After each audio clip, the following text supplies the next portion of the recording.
then he later says that such thoughts are painful. You know, when you start thinking and like really thinking about this, it gets painful. And then I like start stress eating because it's like, I gotta know, that was really crazy, that thought.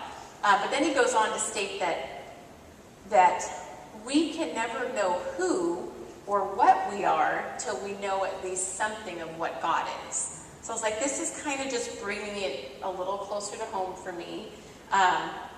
So in preparation for the lecture, on Friday, I went to my husband's logging job to have lunch with him.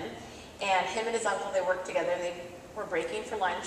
And his uncle asks me, so are you going to come up this weekend to the cabin and hang out with us? And before I could even answer, my husband says, no, she's soul searching this weekend. And I was like, I'm so lame.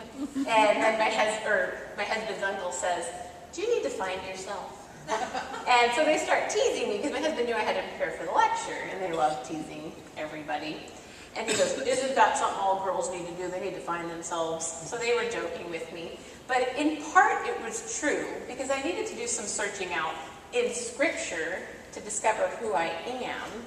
And I love the thoughts that were presented in the self-existence of God to kind of help me understand a little of where I've been in life and some catastrophic mistakes I've made along the way. So just stay tuned.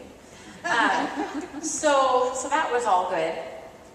But the truth is, learning about God is a task we can only be up for with God's help.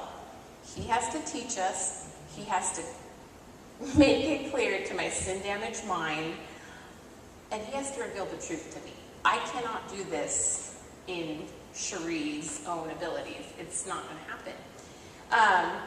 So I read through the chapters.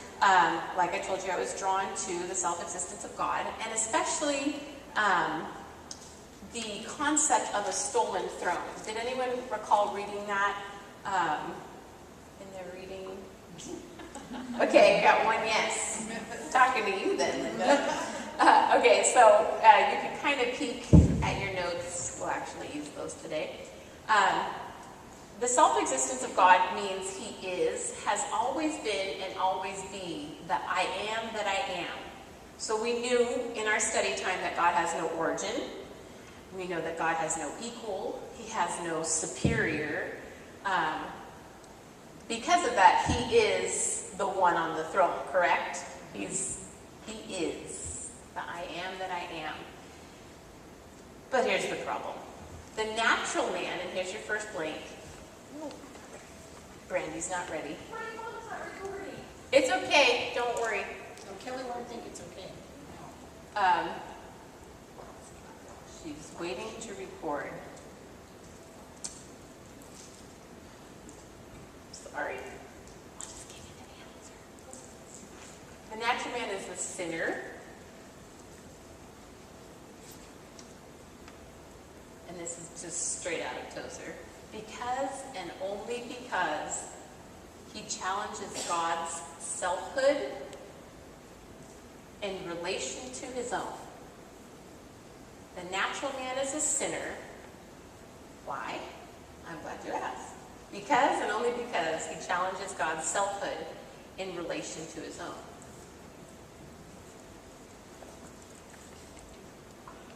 Well, isn't that natural for us to want to do that? Like, I mean, doesn't it feel so natural to want to like run your own life, to rule, to be the master of your destiny, or whatever they tell you at high school graduation?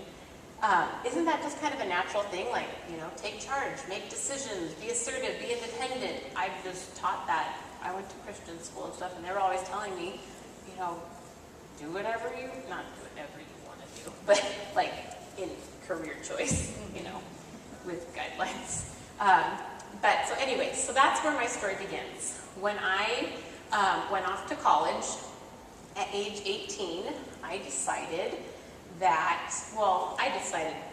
a long time ago before that I was a very independent child. I'd always been super independent. I wanted to do things my way, and I didn't really need other people. So it just kind of naturally happened that, at age 18, I thought I had it all figured out. which, surprise, I did not. And at that time, I was dating a guy who was 8 years older than myself, and it was weird because I was an independent codependent, if that makes any sense. I wanted to be independent, but I was codependent on like boyfriends and having people around, but then I was like, I don't need you, so I was an independent codependent. I was a mess. But anyways, so at that time at 18, I decided it was a great idea to go to Michigan, where I knew one family, and I would attend college there. I was rebelling against my mom and stepdad, who had just recently married, and I was bucking against that authority. And I just decided that I needed to be on my own, living life my way. Well, it turns out that life my way was really awesome, so awesome. I got engaged in secret. I made my mom extremely upset when that happened, and she revoked all financial support from me. She hid my car, so I couldn't find it if I was to come home. She told me she wouldn't come to my wedding, and then she sicked my grandma on me, who wrote me a 6-page letter on why I was so awful. So, life in charge with Cherie in charge was awesome. And she was very angry, but like any good child, I did not listen to any of it. I just went my own course, doing my own thing, independent, codependent Cherie, going that way.